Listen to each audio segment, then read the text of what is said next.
Patuloy na amihan, magpapalamig pa rin sa bahagi ng Nodo Luzon, pero nagiging katamtaman muna sa may bahagi ng Kanluran. Shear line, manipis pa rin ito, pero magpapaulan sa ilang bahagi ng Bicol Region at maaaring dyan sa may bandang hilaga ng Eastern Visayas. Unsettled geomagnetic field, naka-onset na naman. Pero magiging malakas pa rin ba? Alamin.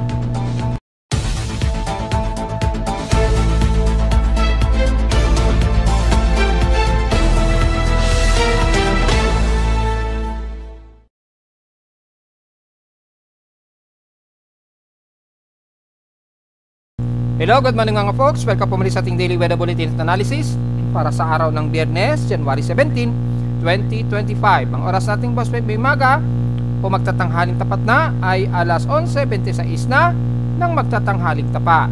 Stationary na klaro ang ating hipapuhid pero may mga patuloy pa rin ang overcast at ilang mauulap na hipapuhin. So medyo partially cloudy tayo dito sa Metro Manila, tinangkarating ng silangan ng Luzon. Sa Kanluran ay medyo clear sky sila dyan, pero patuloy pa rin ang malamig ang simoy ng hangin.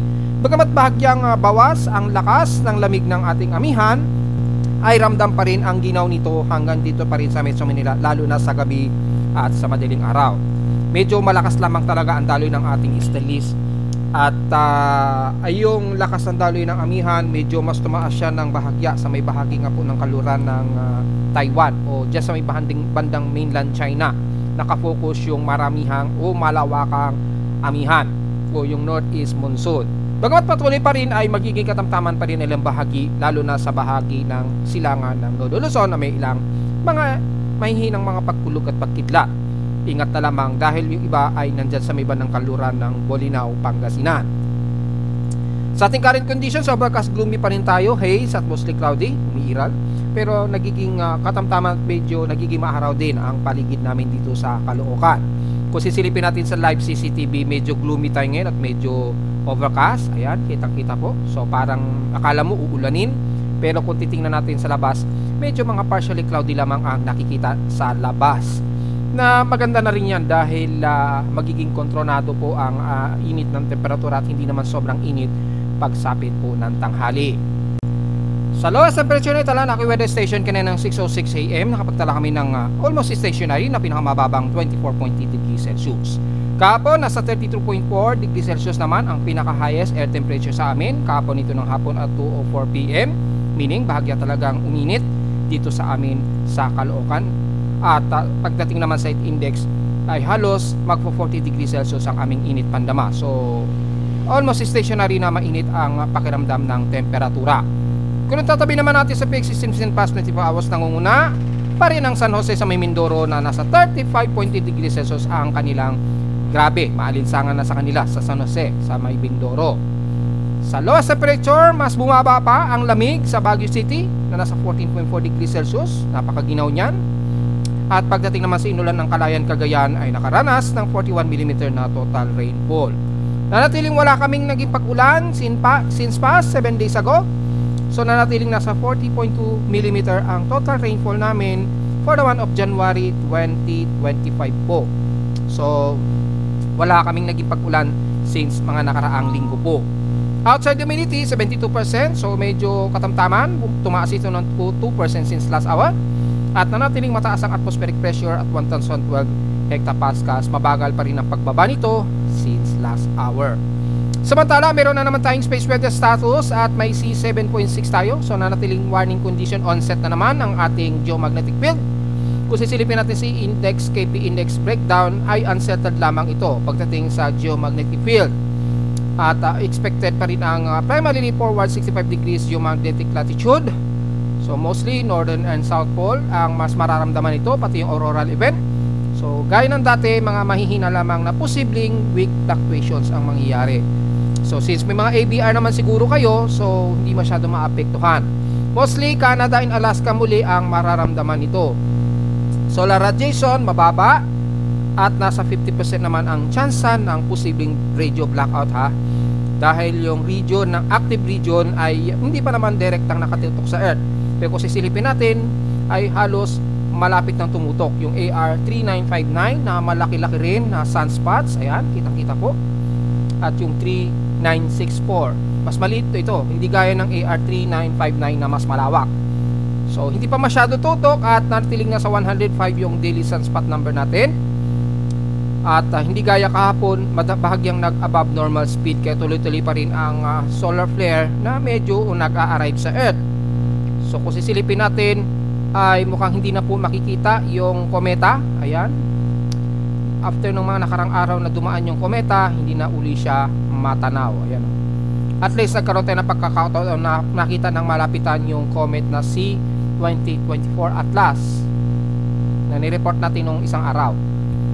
So tuloy-tuloy na naman ang medyo noise na geomagnetic field na nag-a-arrive na naman sa Earth. So probably dito yan yung sunspot na ito. Pero ang protrude ng solar flare na in relation ng coronal mass ejection ay nasa around 5 o'clock coordinates. So bahagya lamang naglalaro yung normal and above normal speed since kahapon. So nanatiling unsettled ating inaasahang geomagnetic field. Ngayon lamang na 10:01 AM nag-maximize ito ng 10:11 AM as M1.3. So medyo minor lamang at possible maring moderate, pero sa ngayon R1 pa lamang ang X-ray flux na nag-arrive sa Earth. So may mga ilang minor interruption sa ating mga satellites outer space. Bahagya lamang siya nagloko kanina madaling araw, kahapon hanggang madaling araw. Medyo nagloko siya ng madaling araw. Anyway, fluctuation yan dahil minsan pagka medyo matindi ang detection sa mga satellite, nag-shutdown muna siya for safety.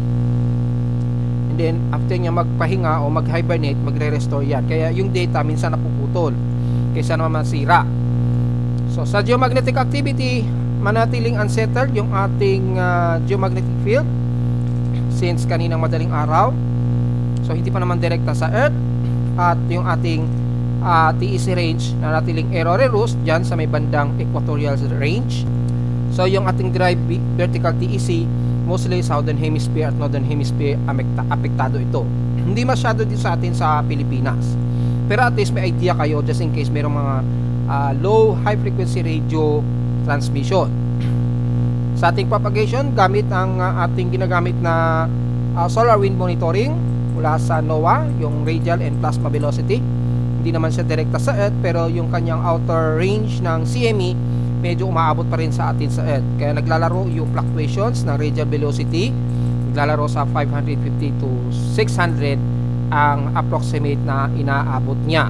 Sa ngayon, January 17, mga around 550 to 600 yung radial velocity in kilometer per second yung velocity niya sa Earth. So medyo ramdam ng konti sa ating magnetosphere. So mga minor lamang yung degraded frequency. So may mga ilang noise lamang ng bahagya ang mare-reception natin sa mga high frequency radios. So 40 to 80 meters pa rin ang inaasahang pa ring mahina ang reception, yung maximum high frequency conditions. So na natin unsettled yung probability ng solar flare probability at 55%. Ang ibig sabihin lang nito para sa mas madaling context, yung gumagamit lalo na yung mga GPS, may mga bahagya lamang na magkakaroon ng discrepancy, pero mga ilang minuto lang, siguro mga 5 minutes o 10 minutes, and then babalik din siya, magre-realign din ulit yung mga satellites sa mga ginagamit sa navigation system sa space at sa himpapawid. Expected na magkakaroon ng mga ilang discrepancy o partially error, malilit lamang, since mga madalas lamang na mag-i-induce dito yung mga power grid na magkakaroon ng mga fluctuations sa surface pag nag-pass through. So yun lamang ang madalas nating mararamdaman kapag ka mga minor geomagnetic field events. Sa ating high tide, na natiling minimum low pa rin tayo. So patuloy pa rin na mataas ang alon sa buong bahagi ng Northern Luzon. Yan, extreme Northern Luzon, mapakanlunan o silangan man yan, at sa halos buong silangan pa rin naman umaabot pa rin sa 1.25 to 4 meters ang lakas ng alon. So watch out na lamang po, lalo na sa mga mangingisda na maliliit ang mga bangka. Delikado pa rin pumalaot. Kung maaari, mga malalaking bangka ang gamitin niyo. At siguradong nakakahilo po ang tindi ng alon dyan, lalo na sa silangang bahagi ng bansa. Siyempre sa kanluran din naman sa West Philippine Sea ay maalon din dahil na rin sa tuloy-tuloy na daloy ng amihan. Sa ating almanak, sumikat ang haring araw kaninang 6:25 AM at nasang lulubog ito mamayang 5:47 PM. At ang ating almost 90% illuminated na Waning Gibbous ay mamayang gabi 8:44 PM ito magmo-moonrise at 8:45 naman kinabukasan ng umaga ito lulubog. At sa ating local weather outlook para ngayong weekend, magiging maulap pa rin tayo gaya ng mga nakarang araw. Bahagya lamang na iinit ang temperatura dahil sa easterlies na medyo mas lumakas. So expected sa mga parting silangan ng bansa ay magiging maulan pa rin o kalat-kalat ang mga pag-ulan pa rin. Highest and lowest temperature expected maglalaro 26 to 30 degrees Celsius and lowest temperature expected 25 degrees Celsius. Tsansa ng ulan ngayong araw ay 3% lamang, so isolated lamang ito. Pero bukas maglalaro sa 77% ang tsansa ng pag-ulan.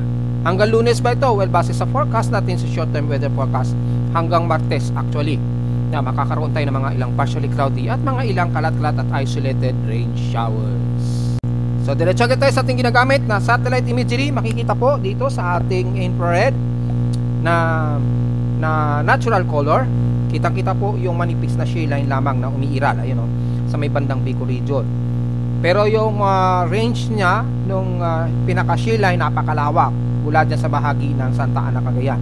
At yung field na yan ay yan yung pinaka-field ng ating amihan at yung pinaka-boundary ng shale line. So napaka-broad ng ating shale line so far. At dahil dyan, ang silangang bahagi pa rin ng Northern Luzon hanggang Bicol region, mas maulap ang mararanasan.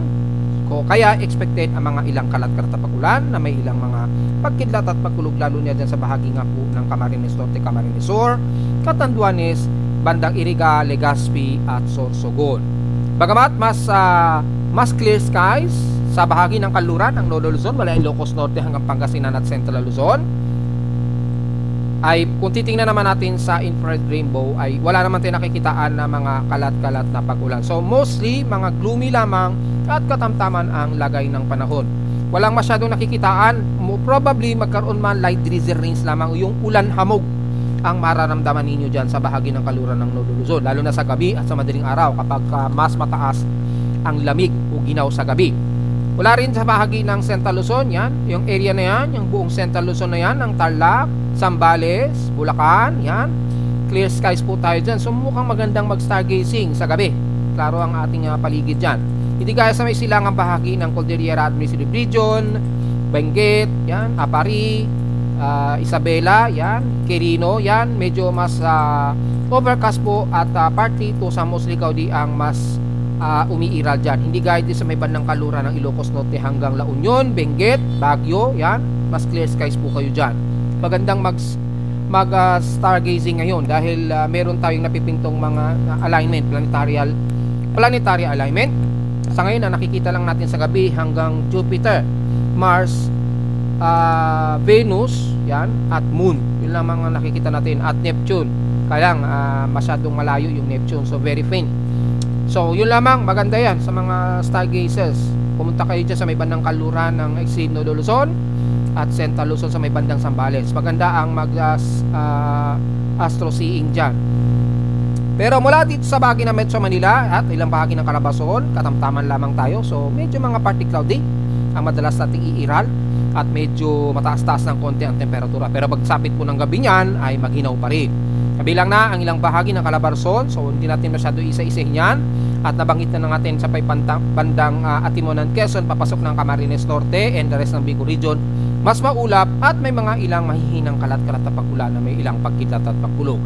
Wala naman sa bahagi ng may Europa, bagamat mas mainit ngayon ang nararamdaman ng kanluran ng Mindoro. So dyan sa parte ng Occidental at Oriental Mindoro. Kung titingnan natin ng malapitan ay ang bahagi nga po ng Occidental Mindoro ay mas mataas po ang temperatura ninyo dyan. So huwag masyadong magbibilad sa tinding sikat ng araw dahil klaro ang inyong himpapuwi dyan. Hindi gaya sa bahagi ng Oriental Mindoro na medyo mas maulap ang paligid. Katamtaman din nalagay sa bahagi ng Palawan, base na rin sa satellite imagery, maliban lamang sa dulo ng Batarasa, Balabac na may nakakaranas pa rin ng mga ilang light to moderate showers o magdala po ng payong. Pero mula Puerto Princesa hanggang Cuyo o Coron, Palawan ay maganda po ang ating paligid ngayon dyan. Katamtaman, maaraw, at moderate lamang ang lagay ng panahon. Mangilan-ngilan lamang na maulap ang mararanasan. Base na rin sa satellite imagery. Kung magbabase naman tayo sa NOAA para sa mas detalye, para sa mas kita kung mataas ang water vapor, well, malinaw din ang pinapakita na halos katamtaman pa rin ang lagay ng panahon. Maliban lang talaga sa may bandang Bicol region na kung saan yung boundary ng shear line nagpapaulan dito sa bahagi ng Camarines Norte, Camarines Sur, Iriga hanggang Sorsogon at Catanduanes. Sa bahagi naman ng buong Visayas, katamtaman ang lagay ng panahon ng buong kanluran ng Visayas. So hindi natin masyado isa-isahin yan. Partly, tumusli-kaudi lamang ang iiral. Ayan, kitang-kita naman po mga folks. Kung bahagyan natin i-reduce yung opacity, kitang-kita ay katamtaman lamang ang lagay ng buong Panay Island hanggang Negros region. Pero partly tumusli-kaudi ang madalas na iiral. So magkakaroon pa rin ng mga ilang light drizzle rains, especially dyan sa bahagi ng Iloilo at ilang bahagi dyan sa may bandang Bacolod. Pero generally, katamtaman ang lagay ng panahon natin dyan. Mula Central Cebu, Bohol, Mapasiquijor man yan, o dito sa bandang Dumaguete, katamtaman din ang lagay ng panahon. Partly cloudy lamang ang iiral at overcast. Mahihinang pag-ulan din at isolated din maaaring magiging iiral, lalo na sa may bandang Tanhay, Negros Oriental.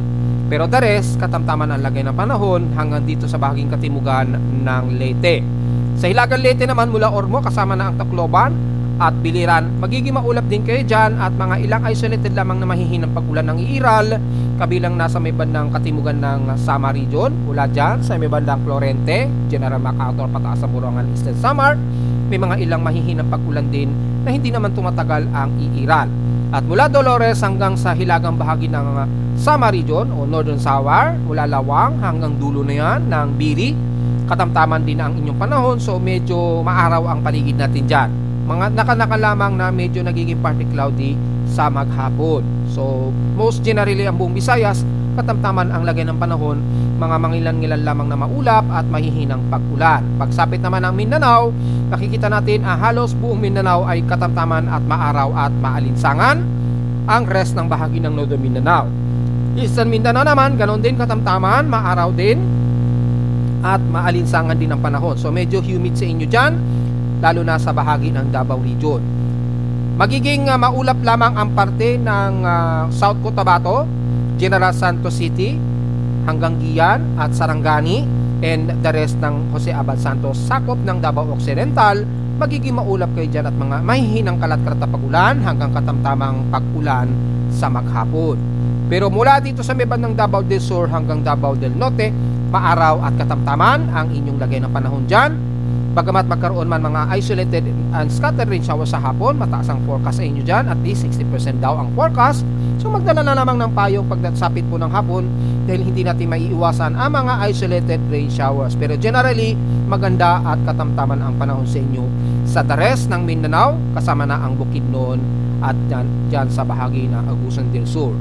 So hanggang sa Zamboanga Peninsula, katamtaman din ang lagay ng panahon natin, humid at medyo maalinsangan tayo dyan. Magiging maulap lamang sa ibang isla ng Basilan at Tulusulo at may mga ilang pagkulog at pagkilat pagsapit naman ng hapon o gabi. So halos buong bansa magiging katamtaman at mga ilang partially cloudy lamang ang iiral. Magiging maulan lamang manakanaka dyan sa bahagi ng Bicol region, bunsod na rin ng manipis na shear line development. At since wala pa naman tayo namamataan na anumang sama ng panahon, so medyo i-review lang natin yung ating West Pacific Basin. So typically, ang bahagi ng Australia na nakakaranas ng tropical wave ngayon, ayan, medyo may mga developing tropical cyclone dyan, may mga low pressure area. Pero dito sa atin sa Pilipinas at sa silangan ng Pasipiko, Dagat Pasipiko, wala pa rin tayong inaasahan. Tuloy-tuloy pa rin ang easterlies at yung ating northeast monsoon na nagsasalpukan, na nagbubunsod ng maulap at mga ilang kalat-kalat na pag-ulan. Sa mean sea level pressure, wala tayong magiging komento. Hanggang 1,008 hectopascals pa rin ang iira sa may bandang timog silangan ng Mindanao. So anytime pwedeng magkaroon pa rin ng equatorial trough uli dyan, magre-regenerate anytime. So habang katamtaman ang lagay ng panahon sa Mindanao, medyo enjoy muna po kayo. Wala naman tayong inaasahang anumang mabubuong sama ng panahon hanggang katapusan na yan ng January 2025. Silipin naman natin yung mga computer models just in case. Ay makikitang near equatorial trough lamang ang mabubuo nito. So makikita natin dito hanggang next week probably magre-regenerate ang intertropical convergence zone sa may bandang katimugan ng Mindanao. obserbahan na lamang po. Pero anumang tropical wave, wala pa rin o negative pa rin tayo. Maging kay SMWF. So mostly surface trap lamang.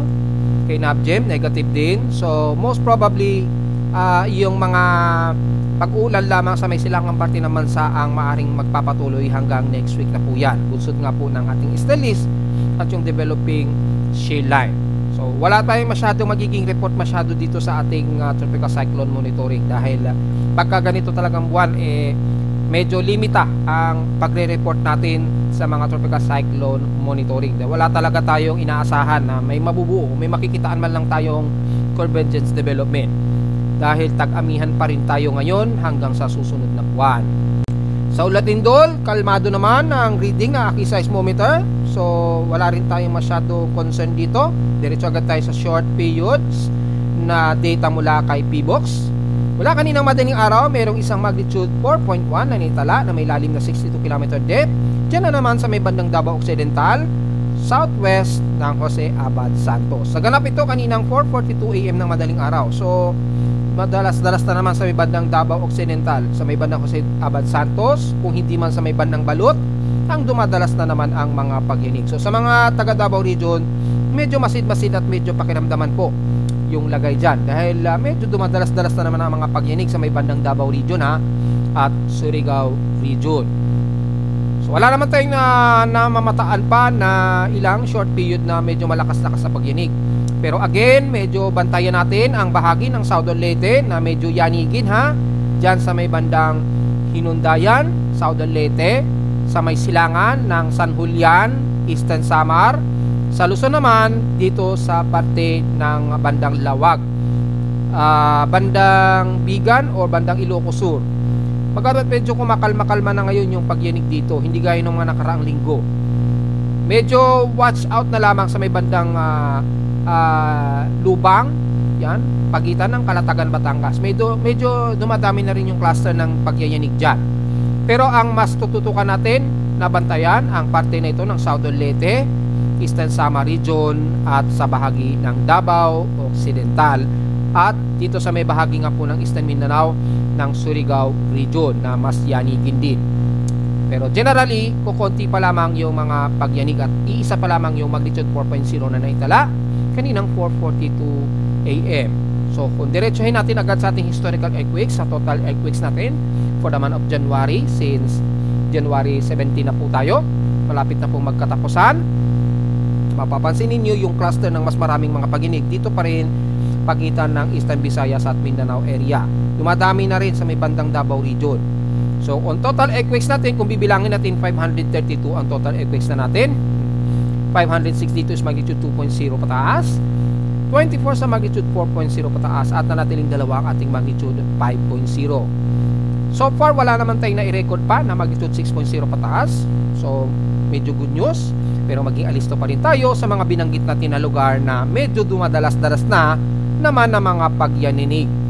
So yun lamang po ang sa ngayon. Wala pa tayo sa 600 total earthquakes. Magkakatapusan na po ng month.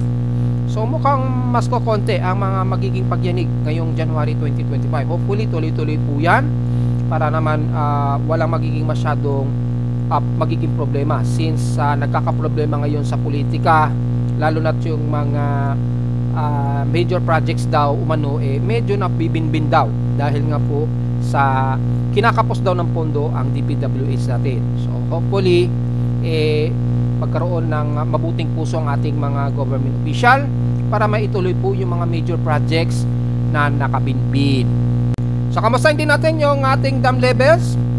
Yan, this time nagbukas na po ng gates itong si Angat Dam dahil lumabas na po sa mga balita yung ating mga nireport ng mga nakarang araw, which is kino-question nga natin bakit overflow na nung since December itong si Angat Dam, hindi pa rin sila nagbubukas ng kanilang mga gate. Sobrang apaw na.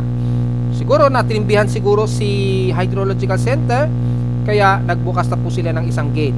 0.50 meters po ang inire-release nila ngayon. So more than 186 cubic meter na approximate ang inilalabas nito. Yan, cubic meter po yan.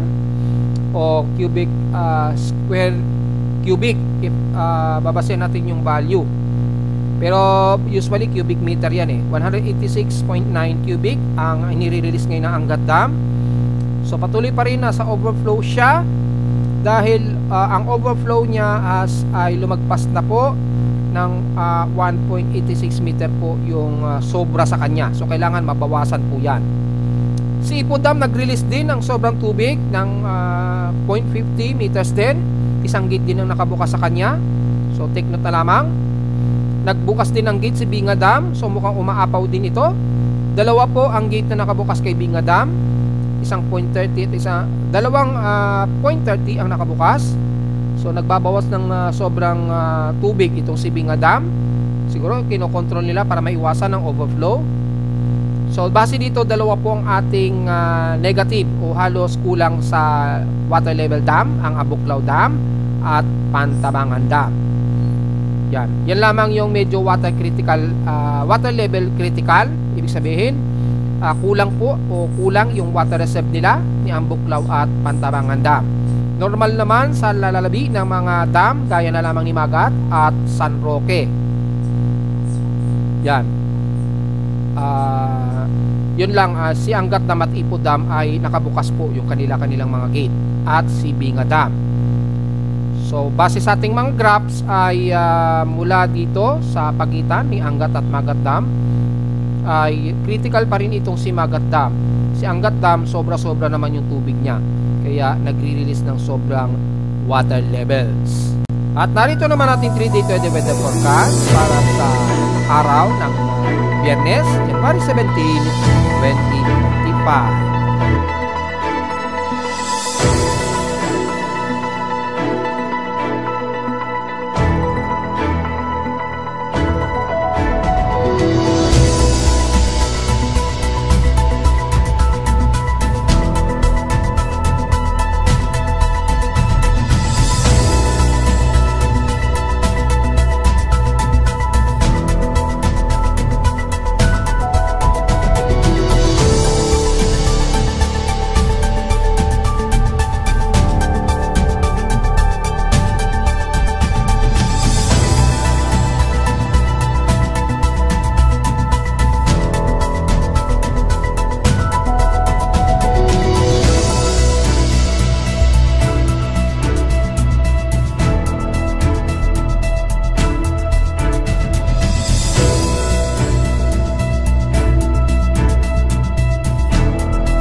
At hanggang dito na lang po ating daily weather bulletin at analysis para sa araw ng Biyernes, January 17, 2025.